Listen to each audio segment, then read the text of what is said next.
Hey guys, it's Maxie here and welcome to our special TEW video. It is Wrestlemania 38 on our long-standing save since day one of TEW 2016. 4th week of March 2022. I never thought we'd get this far, but incredible that we're here.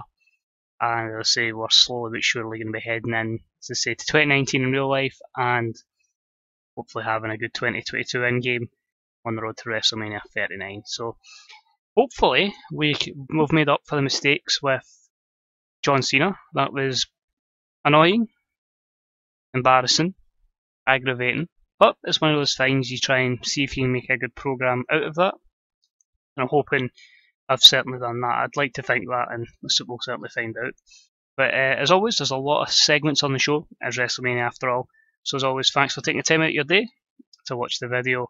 And any comments on the series, wrestling in general, what are your hopes for wrestling in 2019? Let us know in the comments section, and a wee thumbs up would be much appreciated. But let's crack on. It's a big show, of course. And remember, WrestleMania, legendary pay-per-view status, legendary bands, etc., special display, everything to make this the pinnacle of what it should be. So, in one desperate attempt to try and get Cena, we went to the AT&T Stadium, but also I felt like I could get my biggest attendance, which we certainly have here. 88,088 fans in the AT&T Stadium in Arlington, Texas. So we started off with some pre-show action. A bit disappointed the Bucks have been relegated to the pre-show, but it was for the NXT Tag Team titles, and a pre-show bout that had decent wrestling but didn't have a lot of heat. And it saw the Young Bucks defeat the Epidemic in 1350 when Matt Jackson defeated Bobby Fish with a moonsault. Meaning, your new NXT Tag Team Champions are the Young Bucks. Fairly good, B80, a 90 performance from Matt, an 81 from Nick. Gulak and Fish with good performances as well. I just felt they were wasted in the Battle Royal, so with no real plans for them in the tag division at this moment in time, I felt let's give them the NXT tag belts, and they can have some good matches on NXT for the foreseeable future. So decent opener with a B80. We move on to our first Battle Royal, which is the Women's Battle Royal, and it was won by Ruby Riott in 1710. I'm not going to go through all the members of both because there's 60 men in the men's one. So basically, Ruby Riott wins it. Liv Morgan, Rhea Ripley and Alexa Bliss were in the last 4. Liv Morgan, the final elimination, so a bit of tension maybe being teased there. Most eliminations went to Rhea Ripley, but the Johnny Lawler Memorial Battle Royal, I can never pronounce her surname correctly, anyway, goes to Ruby Riott. So B78, Toni Storm did try to become the 2-time winner, but not in this instance. It was a win for Ruby Riott. A few skill increases, which is good to see. And obviously hit and miss with poor momentum for the people that are not really winning on the Women's Revolution show.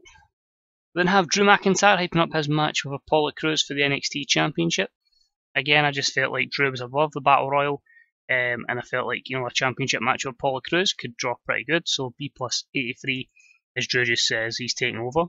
Usual Drew kind of promo. Match itself was pretty good, not a real storyline involved, was cut short because of the amount of time and matches on the pre-show, but great wrestling, good heat, and Drew picks up the win over Apollo Crews in 11:52 with the Future Shock, DDT. Drew McIntyre, your new NXT Heavyweight Champion. So very happy with the B80, 2 good performances in 86 and 94 from Drew. So it makes you wonder, down the line, is Drew going to be NXT champion for long? Possibly, but there will be movements, hopefully, to the main event, seen in a championship run, one of the main belts, hopefully, when there's space. Because how clustered our main event picture is, it's going to have to fit him in. And let's be honest, Drew's awesome. So this will take a bit of time to load. It says 60 men, but it was a B81 rated Battle Royal. Basically getting most of our main eventers that weren't on the show, upper mid cards, and some of the lower guys. And pre-show bout, decent wrestling, not a lot of heat. It was Mark Coffey who won the Battle Royal in 22:50. Because of his injury to Joe, I feel like, we'll put Mark over, and this is his true chance to shine. So hopefully he can kick on from winning this. Other members of the Final 4 were Kofi Kingston, Aleister Black, and Mystique. Final elimination was Kofi Kingston, and your most eliminations went to Aleister Black. Now, interestingly, Tozawa was off his game.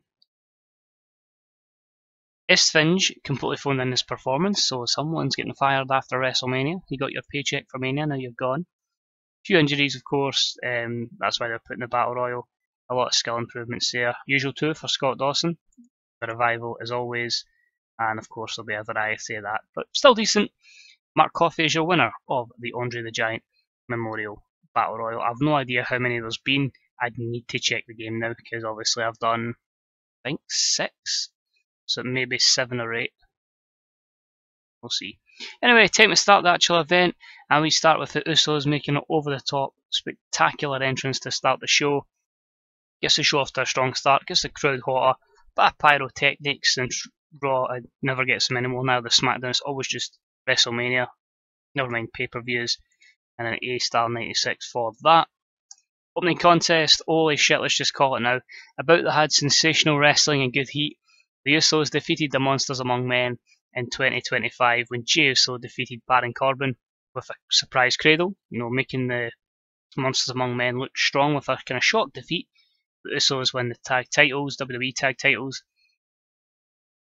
I expected it to be good, but because I put it in the opener, I thought, maybe get a wee A, but an A-Star 99 probably surpassed the expectations, but a good way to get the crowd hotter, a great opener, and hopefully, as I say, we can get the Usos back after a pretty poor year since they split. It was a nice idea to split them and give them a moment because of the storyline that worked, but realistically, they just worked far better as a tandem. Likelihood is, going forward, might say we partner the ways between Corbin and Strowman.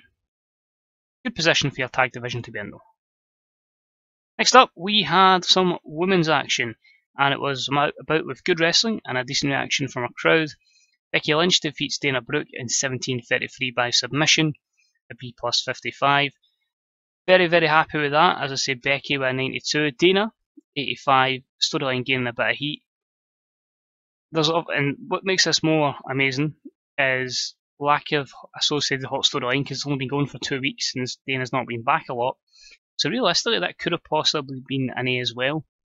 Now, I'll quickly add in, before I end up forgetting, I know with most pay-per-views, I usually run down the storylines going into these matches, but because there's so many, and because we've done the video last week of the go-home shows, I'm just skipping that out because it's effectively was covered last week. So, it'll help us get through this a wee bit quicker because we could be looking at a 40-odd minute video if we don't. So, yeah, Becky wins. It was always going to happen. It's good to get Dana back, but I felt like, it's Becky Lynch. She's just the best. Next up, we had a decent match for the Cruiserweight Championship. AJ Styles defeats King Neville in 9:41 with a Super Styles clash, his third defence of the Cruiserweight title. B79. It does seem like Neville's carried it, AJ off his game. Storyline does advance. Is again just really try to give AJ spots before we have to say to him thanks but no thanks. So we'll keep the title on him just now because I don't want to just job him out. I do quite like AJ Styles, so we'll try and keep him as protected as we can before when his contract expires, which I don't know when it is. We'll just let him go. But overall, pretty good. Storytelling match. Draws a B79. Pretty good there. Next up, we had the European Championship in the line. It was about that had good wrestling and a decent reaction from the crowd. We saw Kenny Omega defeat Switchblade Jay White and Kota Ibushi in 18:39 when Kenny capitalised on a 2-on-1 kind of situation and he defeated Kota Ibushi with the Cross Wrath. Kenny Omega, your new European champion. So a B plus 88. I felt like as much as we keep trying, I don't think Kenny's going to win the big one. His stats just even with a buff, I think he's capped in terms of overness. I just can't get him over that hurdle to get him there. So a good run with the European Championship. Hopefully keep him protected for a bit. And a good win, as I say. It gets him in a Ibushi at WrestleMania, but fair enough, adds in Jay White as well. And a good matchup for him. So overall, I'm still pretty happy with a B plus 88. And what you notice as well is I'm giving a lot of matches a lot of time because it's WrestleMania. Just let them wrestle. Do you know what I mean? Let them showcase their talent. My WWE's a wee bit different to real life. I'm quite happy to give everybody 20 odd minutes as long as it tells a story. Next up, Kevin Owens promo on Adam Cole, A92. Feud there, just Adam Cole getting in Kevin Owens' way, and he's sick and tired of it. Match itself, A90, spectacular. About that had great wrestling and good heat. Saw Adam Cole with a win over Kevin Owens by pinfall with flying crossbody. I think it's one kind of feud that Cole needed to win to propel him back to being a main contender for the championship, because he's always been on the fringes in my opinion. But a good win, only negative there, the announce work of Corey Graves.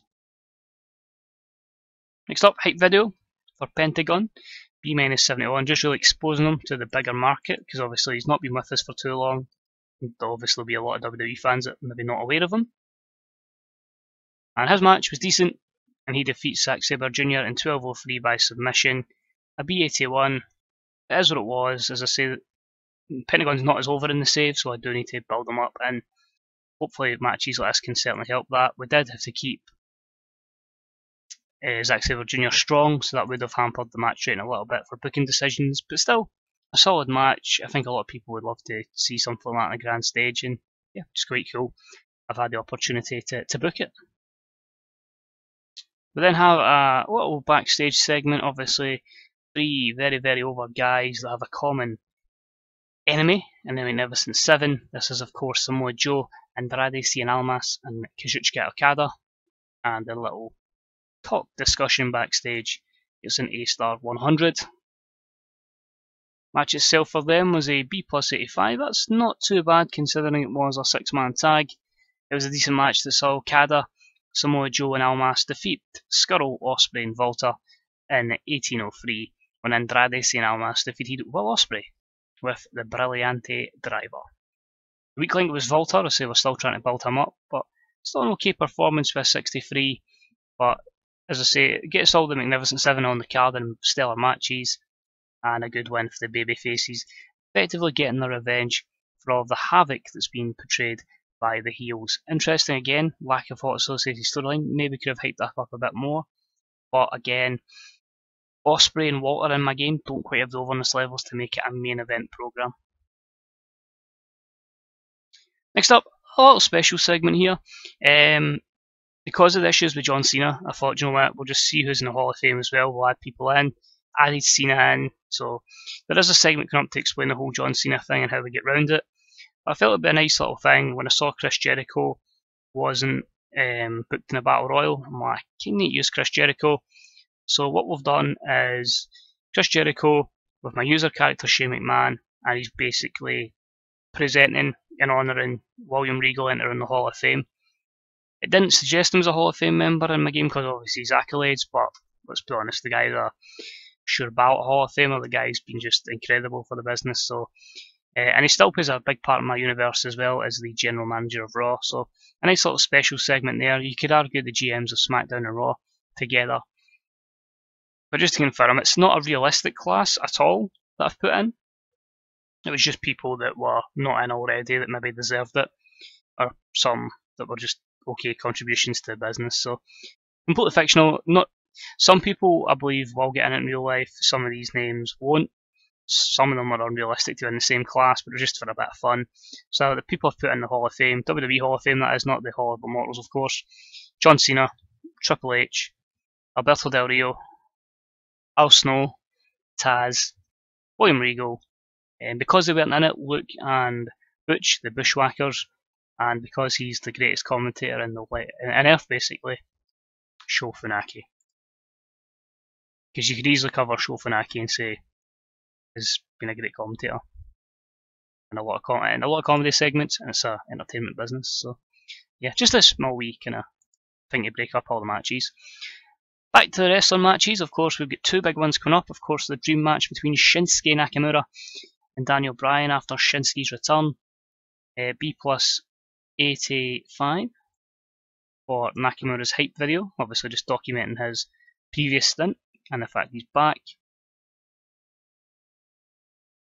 Good. I expected him to do well there. But had great wrestling and good heat. Daniel Bryan picks up the win over Nakamura in 29-20 by pinfall, A94. I know he's just back and you maybe should give Nakamura a victory, but it's WrestleMania. Babyface gets the victory. and it also is that kind of way where Nakamura looks very, very strong in a near 30-minute match, so no issues with that, and Nakamura will be a pretty solid acquisition back on the WWE roster.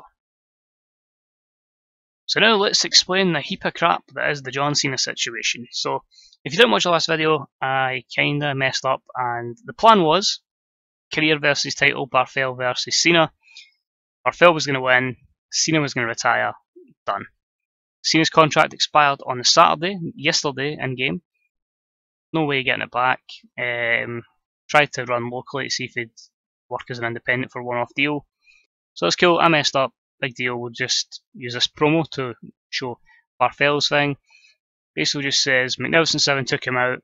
John Cena was always running scared anyway. John Cena's done from the WWE. It's just a shame there's no competition for me to defend my European Championship against, which is a shame. You know, I'm the greatest export. It's been a Continental Championship, but it's a shame that I'm the greatest export from Europe and no one from our continent is good enough to challenge me. I think you know where we're going with this one. Rusev was not doing anything, so he just says he's one of the people that was held back by the Magnificent 7, and you know, just with them constantly interfering and getting other people's way, he was getting lost in the shuffle. But it's time for him to, you know, get some retribution. It's time for him to become the best European wrestler. It's time for him to become European champion. So A91, the storyline continues. Real star Marcel Barthel, and hopefully a decentish storyline to get around the John Cena mishap, which we try and not talk about now. The match itself, obviously, it's a bit of a strange reason why it kind of failed. But okay, it was about the good wrestling anyway, and a decent reaction from the crowd. We had Rusev defeat Marcel Barthel in 1954. We'll just say he used the matchka kick to become the new Intercontinental Champion. B plus 83. The match had very little drama to flow as nobody had the ring psychology. I'd have thought Barthel's psychology would have been on point, or Rusev's after this amount of time. But still, it's not a horrible rating to B plus 83, it's still okay. Much better performance from Barthel, but hopefully Rusev gets a good boost of pop coming out of here. And Barthel, I think, you know, I'm a bit of a fan of him in this save, so there'll be bigger things for him in the future. That was kind of my reasoning for taking the championship off him, but hopefully the hit pointer isn't too bad. Then I have a hype promo for our Women's Championship match. Sasha Banks saying it's been too long. She's been basically cast aside. She's a double winner of the Mae Young Classic, and she's a Women's Royal Rumble winner, so it's time for her to capture the Women's Championship. Yet again, I think it would be for her third time. And her match with Paige was a B plus 87. About with good wrestling and a decent reaction from the crowd. Paige defeated Sasha in 1934 with the Rampage. Her third title defence, so she remains the champion. Just felt like it should stay on Paige. She's been a good champion, and I don't wish to take it off her just yet. Interestingly, this match again had the lack of psychology. Basically, if they don't wrestle Ronda Rousey, not Ronda Rousey, sorry, Becky Lynch, because she's got all the psychology tips from Devitt as a protege, they do tend to struggle in the longer matches, but despite the fact they're in 2022, these two are still young enough they can learn those skills. So a B plus 87, I mean, on a day that's got psychology, it easily is in the 90s. So fantastic at the end by these two ladies. Just shows that the top end of the women's division is really, really strong. Over the top, spectacular entrance for the Wyatt brothers, effectively, Bo Dallas and Bray Wyatt, B plus 85, as they go into this fatal four-way tag team title match. Just imagine the Fireflies. It was quite cool to witness this live in the AT&T with Bray. It would have been Rowan and it would have been Strowman because Hank Harper was injured. So I think that'd be a pretty cool sight to see Bo and Bray out the Fireflies. Match itself was pretty good at A90, happy with that. About that had great wrestling and a decent reaction from the crowd, and it saw Ambrose and Rollins defeat American Alpha, Bo Dallas and Bray Wyatt, and Noam Dar and Pete Dunne in 22-24 when Ambrose defeated Bo Dallas with the headlock driver or Dirty Deeds, whichever you wish to call it. It's the fifth title defence for Rollins and Ambrose. Just felt like keeping it on them. Keeps the tag division stacked, and yeah, no reason really to take it off them just now. No real place for them in the main event scene, so yeah. I actually feel if this was 2 single tag matches, it would have actually got a better rating. So obviously the amount of participants probably hampered it. But again, just shows too many guys have maybe been pushed to the main event when your lowest rating there is Noam Dar with an 87. Quite surprising there, a Jason Jordan 94 rating. Crazy. Overall, very happy.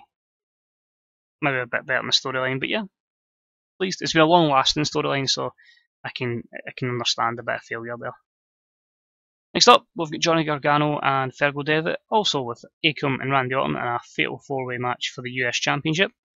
That happens, you get a stacked roster, a lot of multi-man matches. But basically, Devitt here saying, you know, he's fed up with the feel-good story, Johnny Gargano. He's fed up at Akam, thinking he just destroy everybody. People are forgetting exactly who the hell he is. He's Fergal Devitt. He's a real rock and roller. He's the demon. No, he is the man.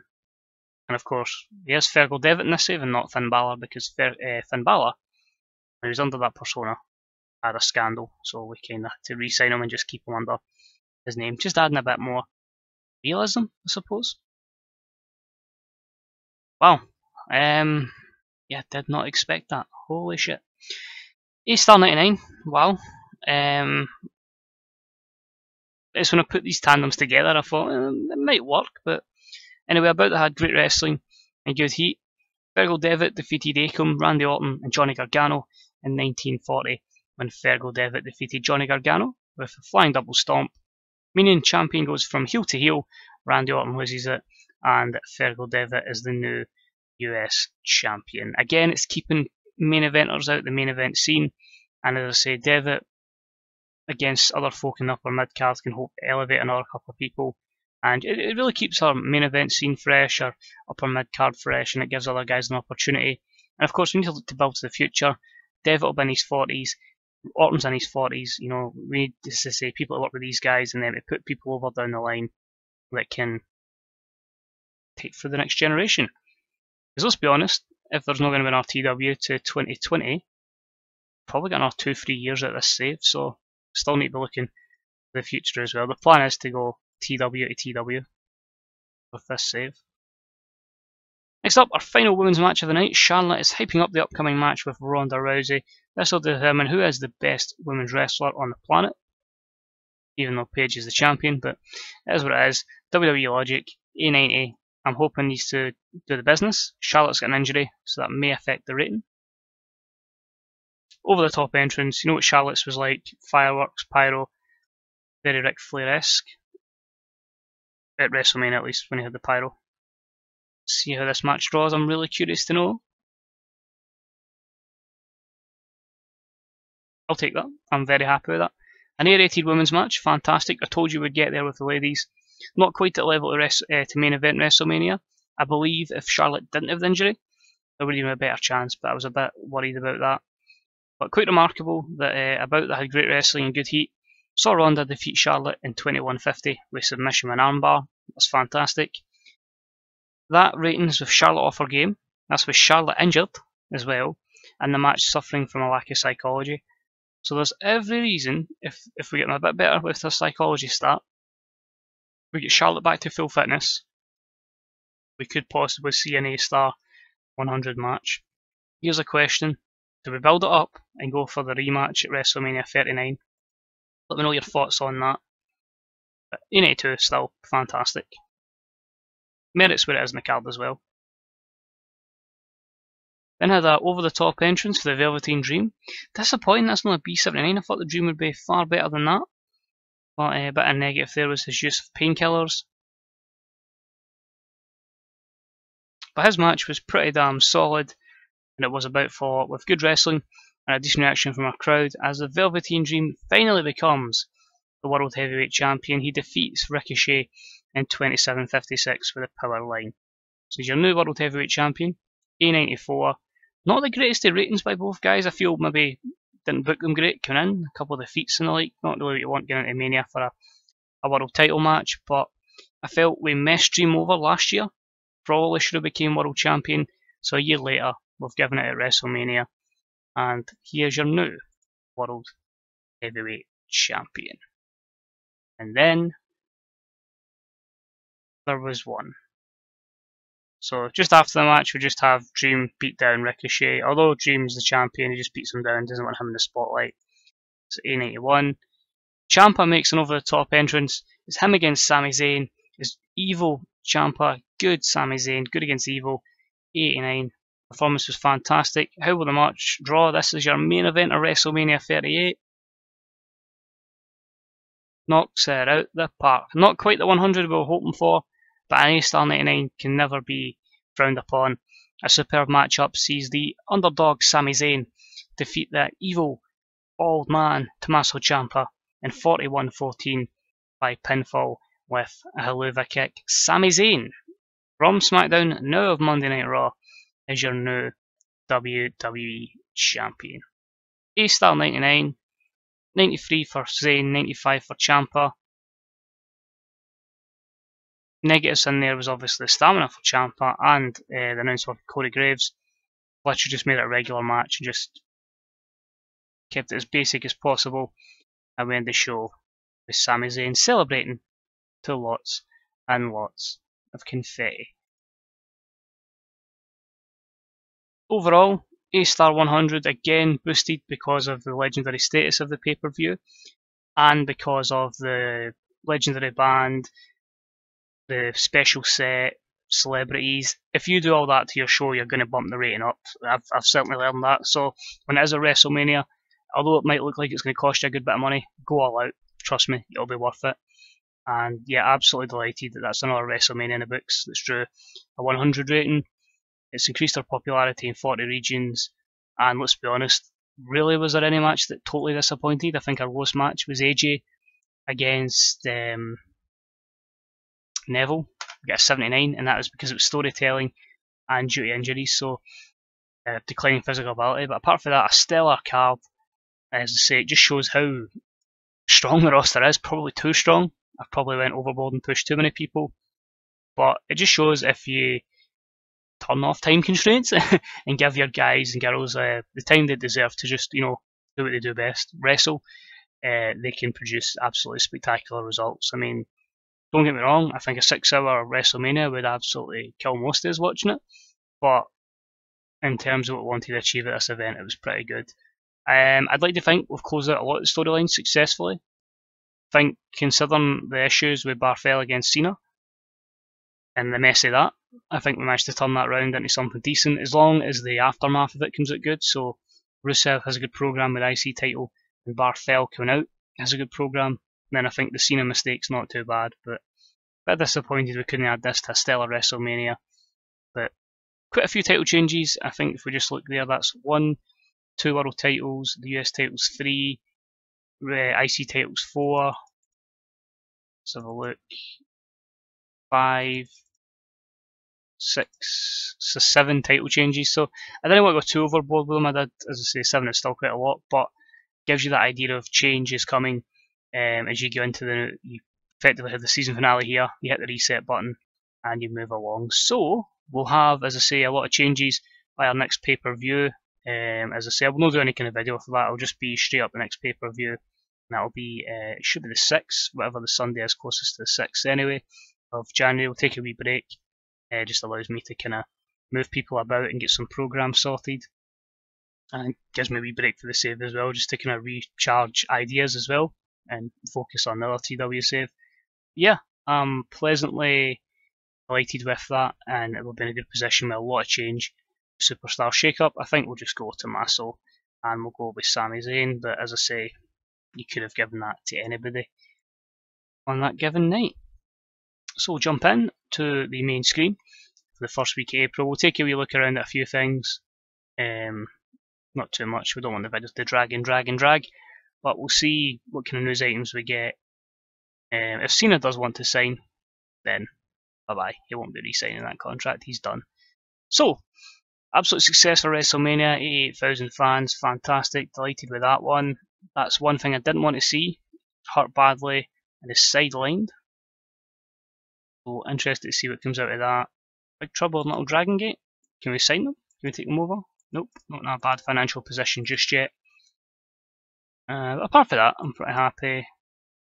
Enjoy Techcast 41, no thanks. Right, so a lot of things to look at. First in the US, first in Canada, first in Mexico, and first in Japan. Good. Mia Yim's contract, I'll look to extend that. Bandido Jr., Eddie Orengo, I'm just going to let him go. Because he's a referee in real life, I'm reluctant to use him, so I'll just let him go to New Japan, that's fine. Jack Gallagher, I mean, Jack's amazing, class wrestler. I just don't think I've utilised him well. And I think a move to New Japan's probably best. I think he's only the one win, he had a bad injury as well, so through the years, 7 matches the year before, didn't wrestle in 2020 at all. So yeah, I think we're just going to let him go to New Japan and flourish as a wrestler. Maybe look at him down the line. Let's see how bad this injury is. A botch move from Rusev. 4 days, that's not too bad at all. That's fine, that's fine. And we've got a storyline coming out. You tried to injure me. Sarah Logan's unhappy, Dana Brooke's unhappy, that's fine. Dana will get a bit of a push, Sarah Logan's still in the bad books. 5.83 for WrestleMania 38, so whilst it's a long way off the other buy rate, it should be one of our better buy rates in the newer ratings, so double check that. It's fine. Liv Morgan, it's amazing when Liv Morgan's giving you stats of how much she is over in this save. But yeah, overall, a few of these guys will probably leave as well. Estefinja, you're gone just now, mate. You are absolutely gone. Let's find him. He'll probably come out in the media, but nah. Do you know what happens when you mess with me? You just made the release list. So, a few things I want to check, as I say, user stats. So, biggest attendance for WrestleMania. It's great now that's my best show, that's fantastic, that's changed to that as well. So, as I said, because of the change in the issue with it just shows how many A-Star 100s we've had. We have had 4, WrestleMania 37, WrestleMania 38, Royal Rumble in 2022, so that's good. In fact, definitely in a year we've had 4 100 shows. But you'll see here. So it started off well, and it basically ended up to 2017, and then it basically messed it up. So, yep, it is the biggest buy rate in the we'll just call it the modern era, that's the only way I can kind of explain it, where after mid-27, for some reason I've done something, I've edited something, and it's messed up the buy rates, but modern era, WrestleMania 38, 37, and then 35-year buy rates, followed by SummerSlam 2021, last year's Royal Rumble, and WrestleMania 36. So quite a cool wee start there. We've had that many, well, there you go, 9 100 matches now. None of the actual WrestleMania, which is quite cool, but it's quite amazing to see. That's all the 99 rated matches I've had. Once you know what works, it gets a lot easier. But you'll soon notice not a lot of them are 2016 or 2017. It's all in the future once you know what works and what clicks. So last thing we're going to look at in this particular episode is just our main eventers. I want to check their overness to see who's had boost of overness from storylines ending. So we've got Adam Cole, mid-80s. There's quite a lot of main eventers because of the size of the roster and two shows, of course, 2 main shows. I'd say the Women's Revolution is a main show, but it's because I don't do it on pay-per-view. Yeah, it's not a main show, but likely we'll move to one when we start doing more all women's pay-per-views. But Akam in the 80s, 83 for Andrade Cien Almas, 89 for Corbin, Becky's sitting there, mid-80s, Bo, high 70s, Braun, not bad, Bray, I think that's better, both of them are high 80s, Charlotte, that's pretty good, Dana Brooke, couple of wins and she'll get back there, she's 2 years younger than Charlotte, so she's got time. Daniel Bryan 89, Dean Ambrose up in the 90s, Drew just short, so I don't think that title run will be very long with the NXT title. Devitt in the 92s, Jey Uso 85, same with Jimmy, Johnny Gargano kind of mixed there, got an 81, he got a 78, and an 89 in overness. Okada, decent position. I know a lot of people are thinking you've just done WrestleMania and you've had Okada in the mid card. Fuck you, Maxie, but it's just about having the right program at the right time, and unfortunately at that time I didn't have it for Okada, but former WWE champion, the guy will obviously get more shots in the bigger picture. Ken Omega, low 80s, as I say, I think he is capped. I think the highest we got him, so you look recently, you can see there. We got him up to an 88, but don't know if it's a cap there or if it's my booking at times, but I just can't seem to get him over. KO, mid-80s, but he's one that's maybe a bit older now, but can get his way back up there easily. Barthel, I think, lost a good bit there. He's down at 87s in some places, but his popularity was absolutely soaring. I mean, considering how short term we had him, wish we had him up to the 89s there, 90s, so he'll be fine. Don't know what's quite happening in Ontario, Canada, or British Columbia, but for sure he'll get back over. He's 31, he's plenty of time. Murphy 71, Paige 86, 85, Pete Dunne high 80s, so again 29 years of age in game, sky's the limit. Ricochet 85s, 86s, and Miss Randy 81s, so he'll phase down the card at 41, slowly but surely putting people over. 89 for Ronda Rousey, that's good for her. Because the thing with the women is, obviously, women wrestlers get into the business, or at least into WWE, a lot younger. Like, obviously, the age of like Paige, Sasha Banks, just to name a couple. So, they'll peak earlier, but they'll also retire earlier. So, whilst 40s, where I like to phase men out, you're probably looking 30, 35, 36 for the women. I think it'll be, if it replicates real life, I'd imagine that to be the case, but we'll see. If Ronda's still good to go, we'll keep using her until she gets declining physical ability. Same for Becky, Charlotte, you name it. Sami Zayn, 90. Kind of hope that championship win would have boosted him up a little bit more, but not to be. 86 to 89 for Samoa Joe. Seth's just low of 90. Nakamura, 87s, 86s. That's fair enough. Wouldn't have normally signed him at 42, but it's Shinsuke Nakamura. You kind of have to. Ciampa, 89. Pretty solid from him. Velveteen Dream. Wow. Despite being the World Heavyweight Champion, that feud has killed him. We are going to have to book you like nothing else. Was very surprised to see him. Physically, he's fine. Popularity. Ugh.